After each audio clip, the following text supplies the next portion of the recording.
So our next two speakers, they are a power partnership.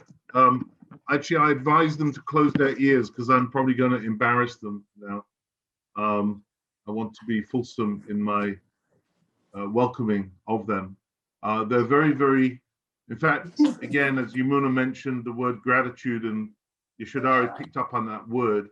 Gratitude is a word that I think probably everybody here in one measure or another has some gratitude towards both of these people. They're very, very special, very dear to Srila Gurudev. And one of their hallmarks or qualities is you can always judge a tree by its fruit, and the loyalty and consistency of the team around them is symptomatic, and the kindness and loving compassion of all the people that have been attracted to serve with them is an expression of their hearts and their degree of surrender to Srila Gurudev. And they've established historically centers in Philippines, in Brazil, London, started off in a squat, would you believe it? And then moved to East London, now in Walthamstow, and now they've opened this beautiful center in the Midlands in near the sea in a place called Skegness on the east coast of the United Kingdom, which is the most beautiful property. It's totally blessed, and that's where Gurudev's Murti is being zoomed in from. They've done so much seva, I couldn't list it here. But also the other thing that is a hallmark of both of these people is that their way of performing seva has also evolved and developed beautifully over the years. And they seem to have gotten deeper and deeper in their commitment, in their nishta, and in their compassion and kindness to others. And they represent, for me, like Gurudev, they have this strictness. In other words, they don't deviate, and yet so much fun, loving, and sweet at the same time. What a combination. Like Gurudev used to say, I always like to cry and laugh in the same day.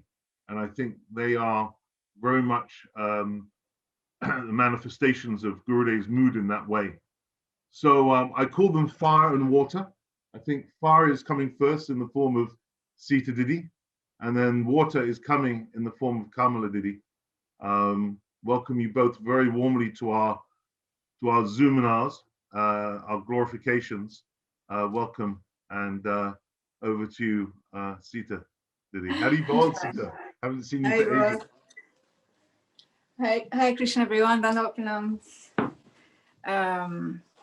I just thought again, Tivirandasya Gananjana Shalakaya Chakshur Militam Janatasmay Shigurave Namaha Bandeham Shiguruvaram Shirupano Bravaram Brajarasarasikam Cha Narayanam Tam Prapanam Shiguru Charanam Bande Ramana Prastaya Bhutale Rupanoga Bhaktivam Cha Kripamurti Narayanam Vanchakalpatarubhascha kripa sindhubheva cha patitanam pavanebhyo vaishnavebhyo namo namah.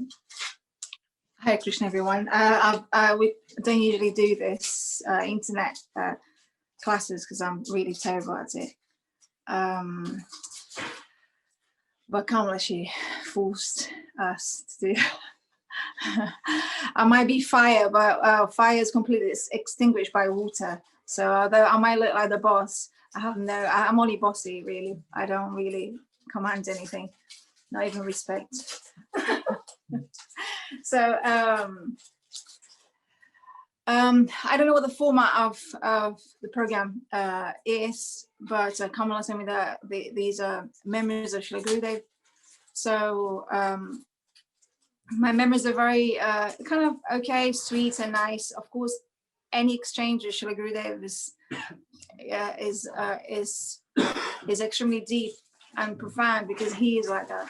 So although someone like myself cannot understand that at that moment, at that time, then as someone is deepening into their Krishna consciousness, then they start seeing the different layers of what any exchange with Gurudev might have meant, or also any contact that we had with him, with his Harikatha.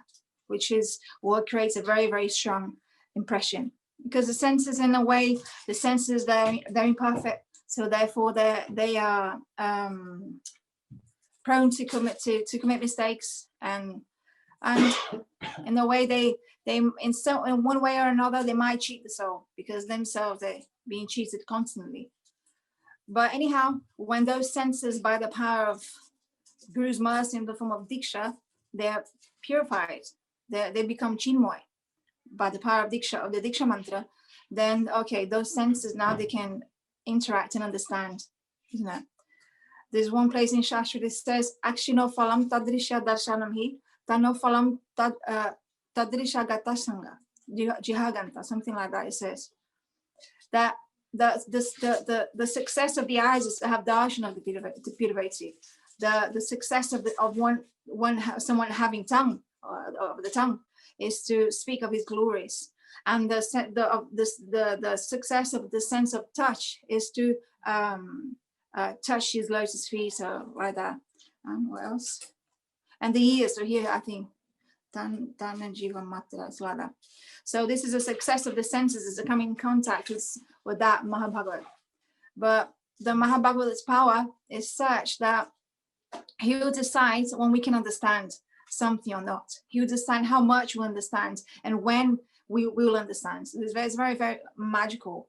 I see that in my own very insignificant attempt to do service, that his mercy is like that, even for small ants like ourselves, in our very, very little and insignificant attempt to do service, even he's reciprocating in a way that we don't really ask for more. Like that, we're very, I mean, we want more, but we are not unsatisfied in a kind of spoiled way, I'd say. So we want to do more and more.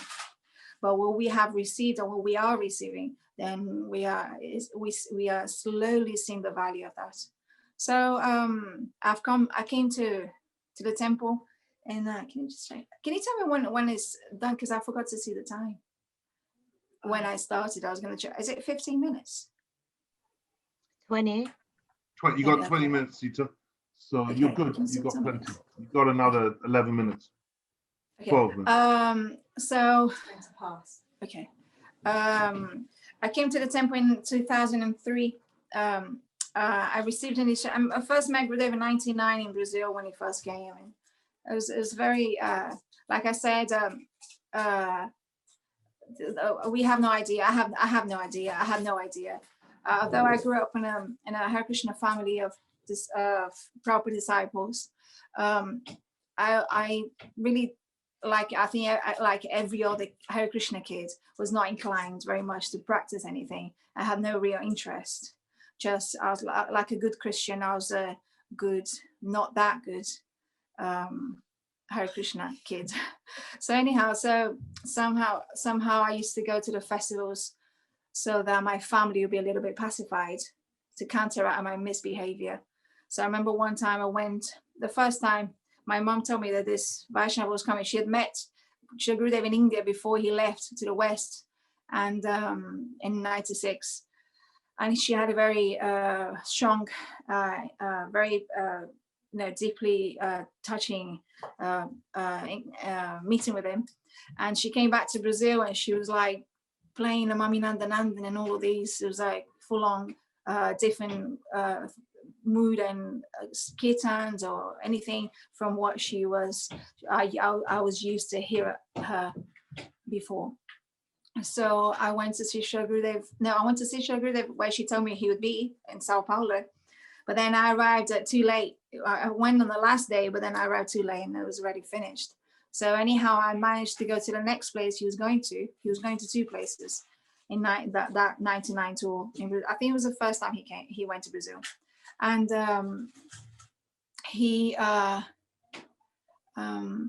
yes, so I went to Rio. My mom was there. She was staying there with Shamarani Didi in the same room. And I remember it was 99. I was 18 years old. So so was a bit of a rebel. I didn't really want to be an average devotee. So I remember staying with my mom in the same room as Shamarani Didi, and I thought, well, if I have to take initiation, that I'll take initiation from this lady. She's cool. I didn't really want to have a guru like everyone else did, I guess, because I'm Aquarius, so I need to be original. Although everyone's like that, Aquarius. Anyway, the funny thing that there was a fire sacrifice that took place at the end of the festival, and Gurudeva was sitting on the fire sacrifice where the few people that took initiation at the time were. And then he got up from the fire sacrifice, and he was going to his room, and I happened to be on the way to where he was going to the room. So then he stopped where I was, and he said to me, "Oh, Chant Hare Krishna." And I'm like, at first I didn't like to be singled out because I was very shy to be there, and my appearance was not very devotional. I didn't look like a devotee, not even externally. So he stopped and he told me to chant, and he made me repeat the whole mantra after him. And in my head, I was like, why is he doing this? I already know this mantra. And so I like that. It was very tricky because I met him in 99. He in a very tricky way, he gave Harinam like that. In 2001, yes, beginning of 2001 or 2000. And one of these, next time he came to Brazil, then I met him at the airport because I went to pick up my mom, and I was very late, and accidentally he was at the airport as well, and I didn't know. I just saw him by accident as I was looking for my mom, and I took my mom to see him, and then he said to her, "Oh, you should come to Parikrama Vrindavan to Kartik, I'll help you." And then he turned to me and he said to her, looking at me, he said, "Oh, and make her a devotee." So then slowly, I thought, when he said that, I thought, oh, he must know that what I do, and that I'm not a devotee. So that slowly was giving me a little bit of faith in him as a person not like me. So anyhow, so gradually we came, by Gurudev's kindness, I had the desire to serve. I wanted to do service along with other ladies. I was in India, and I realized that maybe at the time I was there by myself. It wasn't really it wasn't the best thing for me. I realized being there alone as a girl in Vrindavan. So then I asked Gurudev to come. He said, okay. He didn't really instruct me to come. He just said, okay, you can go, but when I'm in India, you should be in India. So I'm like, okay. We had a little agreement. But I was thinking, one very nice thing that happens, that was in 2004. I can't remember, I think it was after Gopunim. It was that kind of time. And Gurudev, he had some problem. He was at the hospital in Delhi. So then I'd gone to Delhi to distribute books. Then I came back to Vrindavan. And then some devotees in Vrindavan, they're arranging cars to go and see Gurudev at the hospital. So I got into one of the cars. Kamala was there. I don't know who else was there. I think at the time it was only just Kamala and myself. Yeah, I don't think there was anyone else at the time. So we went to see Gurudev, and it was maybe two Tata Sumos, maybe about 20 devotees that went to see Gurudev. And then Gurudev came from his room. No one knew how. I didn't know how he was, and I never went to a hospital to visit Gurudev. I didn't know what to expect. Gurudev came down. He came down. He's wearing like a hospital cloth, white cloth. No, he wasn't wearing his saffron. And he came down in a wheelchair.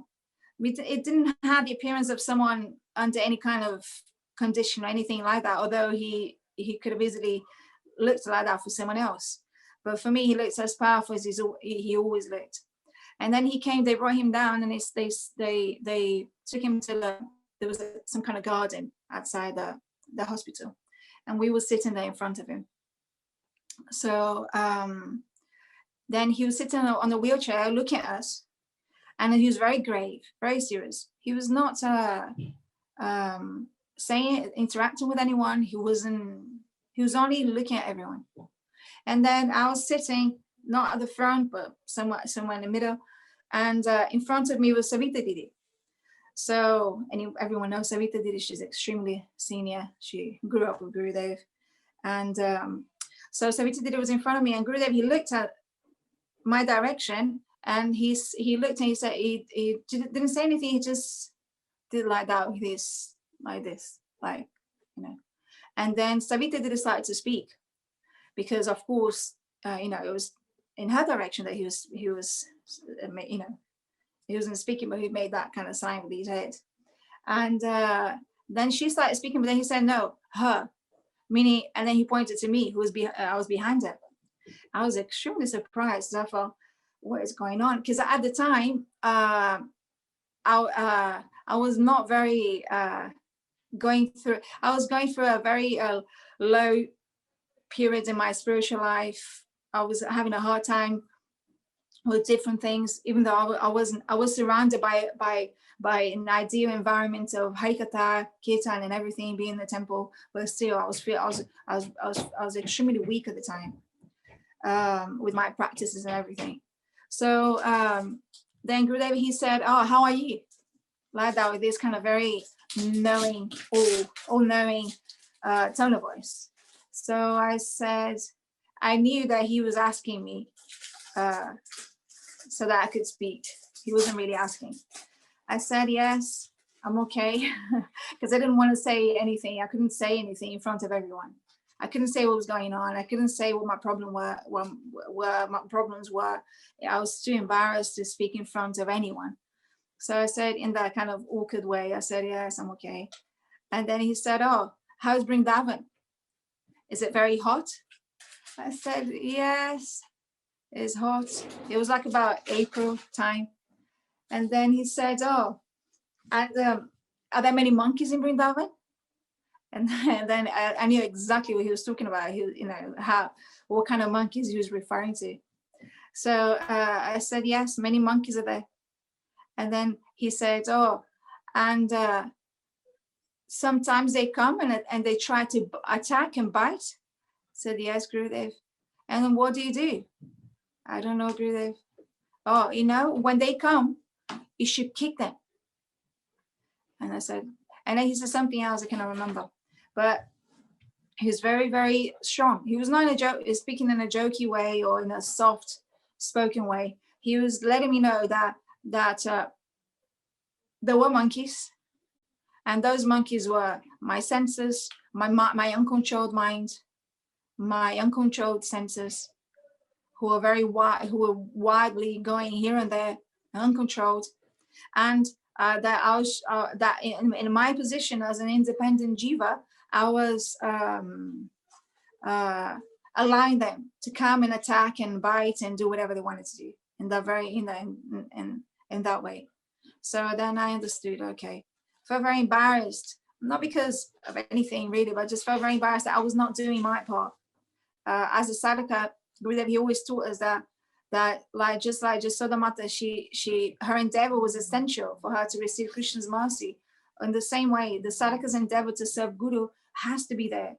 And the sadhakas, yesterday we were reading something, we were reading Srimad Bhagavatam, and Srila Bhaktivinoda Swami Prabhupada, he was saying that the endeavor of the sadhaka has to be persistent.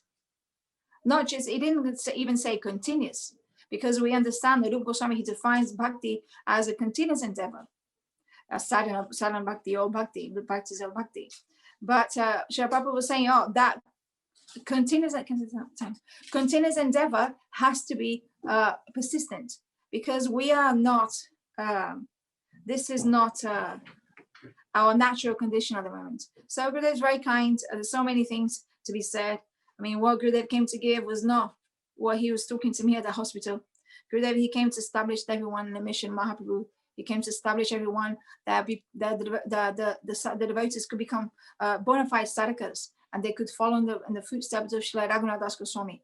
And just like he was giving the example of this very high-class Raghunath sadhak on the banks of Radhakunda, this is what Gurudev is giving to his disciples and to anyone that comes in contact with him, whether directly or not. So like Gurudev is very extremely kind. We feel his kindness every day. Before we came here, Sripad Premananda Prabhu, who is extremely has been helping us in a way that we cannot reciprocate, we cannot even express. So he said to us, because for many years we've been saying that we don't want a Gurudev to come. We thought, oh, this Muti, they're so big. this is my opinion. They're so big, they're not even looking like Gurudev, this and the other. My senses are like this. So I'm thinking, oh no. So whenever he tell us that he wanted to give us Gurudev Murti, we'll run away. We wouldn't come to darshan, we wouldn't really see him. So even we were maybe about a year without going to anywhere where he was in the same building. We were in the same building. So then one day, I just completed this. One day we were recording one devotee couple from Hawaii, Didi and Narayana Prabhu. And they were saying that she was there when Prabhupada disappeared. And then she said that the next day, this is in 1977, Gurudev, he arranged for a bus to go to Govardhan to do parikrama with the only murti of Prabhupada that was present at the time, a small murti, brass murti. So then she said that Gurudev took the murti of Prabhupada and placed the murti on his head, and he was doing parikrama. And when they went to Radhakunda, he bathed the murti in the Radhakunda. So when she said that, I felt very bad, because this is exactly what Brahmananda Prabhu arranges that the devotees do. When they go on parikrama, they also take Gurudev with them and they bathe him like that. So I thought, oh no, because I was doubting that he was saying the same thing that Gurudev would want us to do. So when she said that, I realized my mistake of, having an opinion, I guess. That is an unbinging opinion. So then we went to him, and I was very shy, and I said, I'm so sorry, I came like this, I'm sorry, foolish. And then he said, yeah, I'm waiting here. You think that you can do everything, but you think that you can do everything, you think that you don't need Gurudev. But when Gurudev comes, then he'll do everything. So then I thought, okay, then we were ready. So Shri Gurudev, he came. Kamala must have mentioned where he came from. Otherwise, you can ask her. It's a very beautiful story. And anyhow, so he said to us that, oh, now you go, and now Gurudev will manage everything. Who comes? You don't have to do it. We endeavor so much. We call, we invite. Who's coming? How they're coming? Or who's not coming? Why they're not coming? We're like that. We want to control and organize and manage. But he said, oh, now Gurudev, he's managing everything. So we were like, okay. And now we're here. We see this. We're in the middle of nowhere, you might say, but we at the moment, because of the lockdown, we're having to ask the devotees not to come, because we're going to get in trouble. The police already came one time, and we don't want the people here to be, to have a wrong opinion about us, that we come to create trouble. So anyhow, but what I'm saying is that Gurudev is really managing. He's already bringing everyone. He's overwhelming us with devotees that are coming here very enthusiastically. They want to do kirtan, they want to hear Harikatha, they want to speak Harikatha, they want to help with prasad and everything. And so we're extremely fortunate. Gurudev's mercy, he's there for everyone, without, like the sun is shining everywhere. This Gurudev's mercy is like that, in the same way. But Gurudev says, well, if someone is in a room, then if the sun is not shining, he cannot blame the sun, because the sun is shining everywhere. If they hide from the sun rays, then how can they blame the sun that the sun is not shining? I remember Gurudev saying this. So we need to come out and receive the message of Gurudev. So thank you very much. I'm sorry I've gone past a bit. I'll stop with Kamala. Thank you so much, Sita. That was typically honest and direct and beautiful, flavorsome and inspiring. Thank you.